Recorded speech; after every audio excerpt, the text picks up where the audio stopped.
Hello, I'm just going to give you a real quick crash course in the Redshift standard material tonight as my last tutorial of the year. So I've just created a standard material down here. Basically create new default material in Redshift. It'll give you your Redshift standard material. There are a few options you get as a base.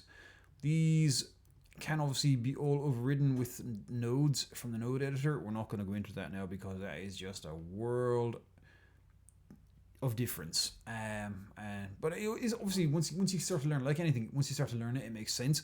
But we're just going to stick with the Redshift standard material because if you're just coming over from the physical renderer, you might be more familiar with a kind of a UI based interface, and also you can do a lot with it. You should not underestimate the power of the Redshift standard material.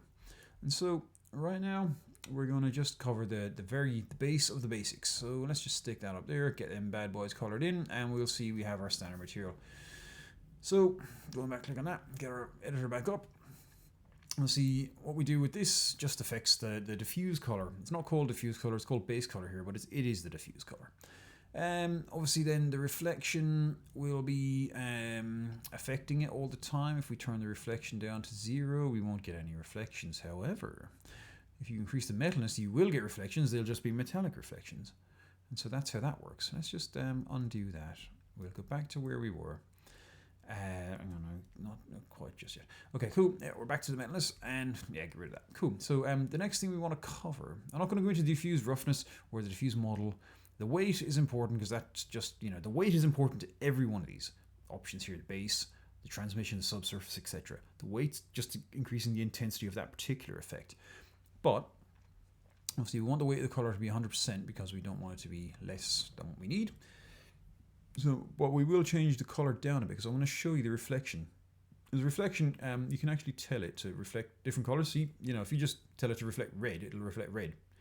But if your diffuse color is too bright, it won't. So you have to be mindful of that. It's all about art. It's all about balance. So, you could be kind of, if you wanted a bright white, you're going to struggle to, because that's going to blow out everything and your reflection. So you just want it to kind of, you need it dark if you want your reflection color to be really apparent. And that's how that works. What we're going to cover here is obviously reflection weight's an important one because, you do want to control how much your object is reflecting. Your roughness is super important because that will definitely affect how it looks. And that's pretty much it. But the anisotropy is it's a bit like, I don't know if you've ever seen like brushed metal or whatever. It kind of creates a direction of the reflection. That's basically what that does. So the next thing we're going to do is transmission. Obviously, transmission is it's like opacity, like glass transparency, and so you can increase that to whatever weight you want. You can obviously increase the influence of color on the photons as they pass through the object by changing this color, and that will obviously give you a different effect. And so that's all what that does. Extra roughness will just be, hang on a second, go back a second, go back. So your extra roughness will be your how rough she likes it. How rough your how diffused your photons get as they pass through the glass object. While we're on the subject of transmission, I would like to just show you here in the geometry pit. If you click this thin-walled option here, it should change your. Let me just change your roughness down. It'll change your how the light's process. The thin-walled will give you an effect of like a soap bubble where it's hollow on the inside. So by default, the transmission wants to treat the object as if it's a solid lump of, say, glass or something like that. But if you click thin-walled, it'll treat it as though it was a crystalline sphere, very light to hold type of thing. And so that's what will that's what that'll be. Just so you know. So then, and that's our transmission. But obviously, we had to jump down to the geometry because it's very relevant to transmission when you click the thin-wall stuff. And you can obviously do other stuff with it as well. We're not going to go into that now because remember crash course. And yeah, there you are. So our transmission's all grooving here. And the next thing we're going to do is cover some subsurface scattering. That basically is like, think soap, bone, I don't know, yogurt, milk, that kind of thing. Anything that lets the light in a little bit. So we'll just lose the transmission for now, and we'll increase maybe some of our base material, and we'll just crank up the subsurface. So just if we were to create, the weight of 100% subsurface scattering, just change the color, it'll really influence the color of our object because the light's really getting in there. So if we just kind of reduce the weight of that, we can see now. Obviously, with some basic spheres, it's enough to get the point across. But if you had a bar of soap or something on it rendered on it, you would see a real kind of apparent. And obviously, that would depending on your lighting setup as well. Everything is an art form here, so we have to treat it as such. So for the purposes of just me explaining it now, it lets the light in a little bit, and then the light stops once it gets too deep into the object because of that. And that's how subsurface scattering works. I tend to leave it set to random walk. Leave the samples alone. I'm not going to set fire to my computer by making it calculate stupid samples. It looks great, and I'm going to leave it there. I mean, there's sometimes you'd have a need to mess around with your samples. I haven't encountered that yet, and if I do, I'll let you know in a different tutorial because I think that's an entity unto itself. And so the next thing we want to cover is Sheen. Sheen is a bit like Fresnel, I guess. Fresnel, yeah, it kind of gives you that kind of Fresnel-like glow.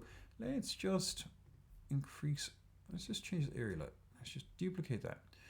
That should give us, that's actually made the subsurface scattering a bit more apparent, which is unintentional on my part. I was just trying to demonstrate the sheen, but you get the job now. You get the point. It's looking pretty okay. Yeah, so yeah, subsurface scattering. Yeah, there you go. That's how that works. Sheen, we can see how that will be affected. It's how the light's distributed over the object surface, I guess, in a kind of a weird way. I mean, if you it's a sheen, isn't it? It does what it says on the tin. So that's basically it. We can just crank that back down. We'll get it back to where we were. I'm going to jump over thin film for now. I'm just going to coat because coat's kind of relevant to sheen in a way. Coat is like a coat of lacquer over your object. You can see it's kind of like a painted coat of lacquer over the object. And you can change the roughness of it. There's so many settings in this so-called standard material. It's crazy.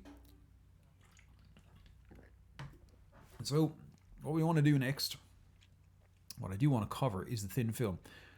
And what is not very intuitive is a bit like how the thin walled effect is relevant to the transmission. It's very unintuitive. So the thin film effect is very relevant to the metalness. So you won't see much of a thin film effect unless you increase your metalness, and we're going to do that now. So here we go. Let's have a think. Let's just increase our thickness. Now, the thing about this, you want to have the thickness in the middle for the maximum effect.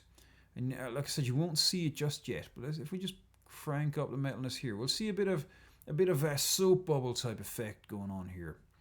And so let's just, so just get rid of the reflection a bit. That won't override our thin films.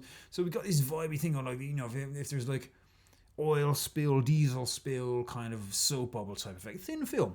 And if you mess around with thickness, you'll reduce the effect at the very extreme ends of it.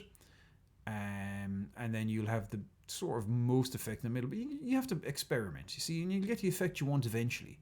And then the index of refraction is just how the light passes through it, like any index of refraction. But if you go right down, you'll just mess it up. So I would recommend leaving it at 1.5 until you're comfortable, and then do what you like. So where are we at then? Anything else to cover? No, we covered a coat or emission. Oh yeah, the emission, basically just luminance, isn't it? So here you go. Now turn the emission, it emits some light. Bob's your uncle. And that concludes our riveting tutorial for this night. And it's the eve of New Year's Eve, so I would like to take this opportunity to thank you for subscribing, for watching my videos, and to thank yourselves for learning and bettering yourselves and increasing your knowledge. It's been an honor and a pleasure to serve you, and I wish you all the very best with your creative journey and a happy and prosperous 2024. God bless you, and I will see you on the flip side. All the best. Bye bye.